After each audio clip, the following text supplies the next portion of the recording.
Ja, terug hier in de Sportlounge met Phil Bastiaans en Matthijs Harkema. Welkom, heren. Bekende namen in de oudsport. Geldt zeker voor Phil. Matthijs is de coming man. Maar jullie hebben mooi nieuws. Ja, Phil. We gaan samen het GT4 dit jaar rijden. Het tweede jaar van het GT4. Wat is het GT4? Het is een nieuw GT-kampioenschap. 2009 was het eerste jaar. Wat meteen echt een topjaar was. We hebben chique auto's staan aan de start, waaronder Porsche, Aston Martin, Maserati. Verleden jaar gereden bij PS Autosport. Zijn we nationaal kampioen geworden, weliswaar mijn teamgenoot, maar het team is ook kampioen. Met Christian Frankenhout. Ja. En dit jaar ga ik rijden voor het Bilderberg Porsche Centrum Eindhoven team, samen met Matthijs. Ja. Ja. Matthijs, een mooie kans lijkt mij, of niet? Zeker, zeker. Een hele mooie kans. Daar ben ik ook heel erg blij mee dat ik deze kans heb gekregen. Ik heb nu Formule Sport, Formule Renault, Formule BMW achter de rug. Ondanks mijn lengte heb ik ja, want hoe groot ben je? Ik hou de 8 even, 1,89 zei ik altijd. Dus het is net iets te lang voor de formulewagens. Dat is echt lang. Ja. Dus deze kans wat ik krijg, daar ben ik ook heel erg blij om. En dan vooral wat zo'n ervaren rijder langs mij zit. Ja, want daar ben ik wel benieuwd naar. Hoe kijk jij tegen Phil aan? Nou, Phil ken ik al een hele tijd. Phil ken ik al vanaf toen ik 6, 7 was. Die ging toen vaker met me mee naar de circuits en met de karting.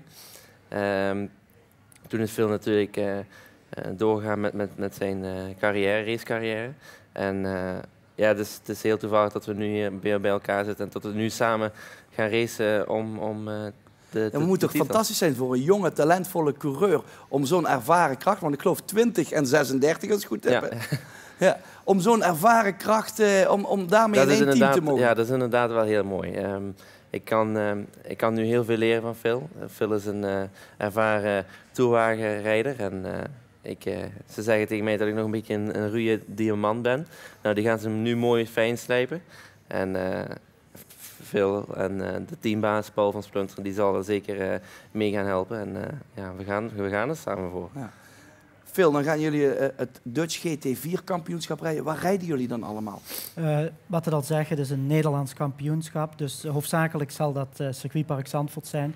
We gaan in augustus naar de Nürburgring. Daar rijden we dan samen met het VIA GT.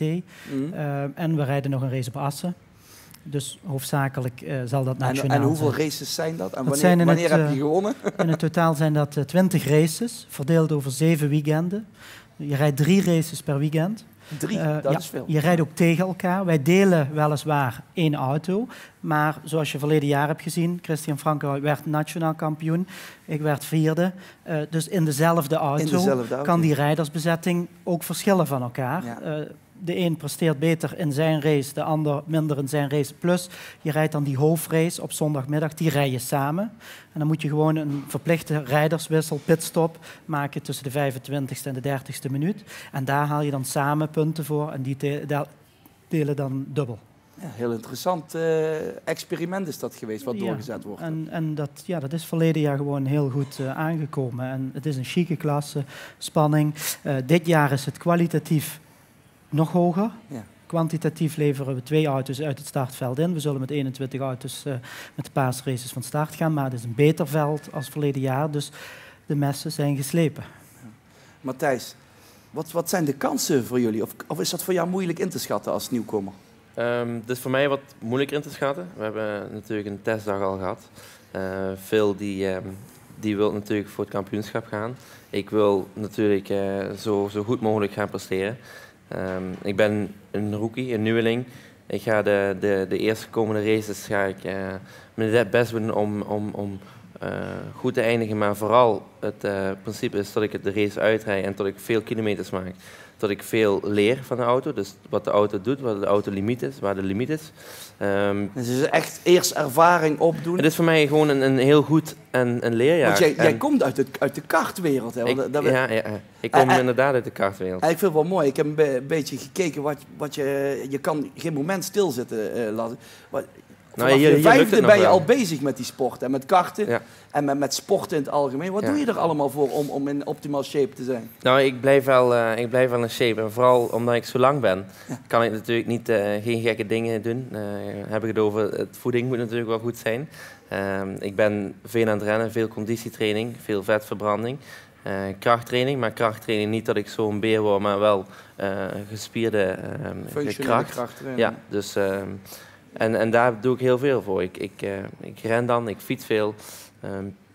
Ik doe heel veel coördinatieoefeningen. Dat is ook goed voor je hand-voet coördinatie. En met je linker en je rechterhelft van de hersenen.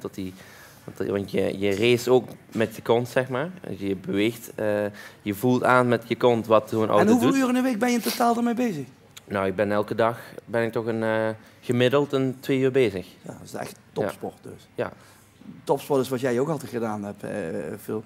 Je was de jongste deelnemer ooit aan de 24 uur van Spa-Francorchamps. Ja, dat klopt. In 1993 was dat. Ik was sowieso de eerste na Jan Lammers die in 1991 weer eens een racelicentie kreeg zonder een rijbewijs te hebben. Ja. Nu is dat natuurlijk totaal anders.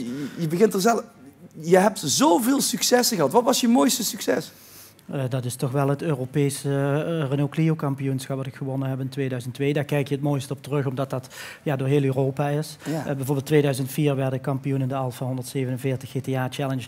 Dat kampioenschap was eigenlijk veel harder, moest dat bevochten worden om het te winnen. Dat was veel meer strijd, veel meer politiek. Maar...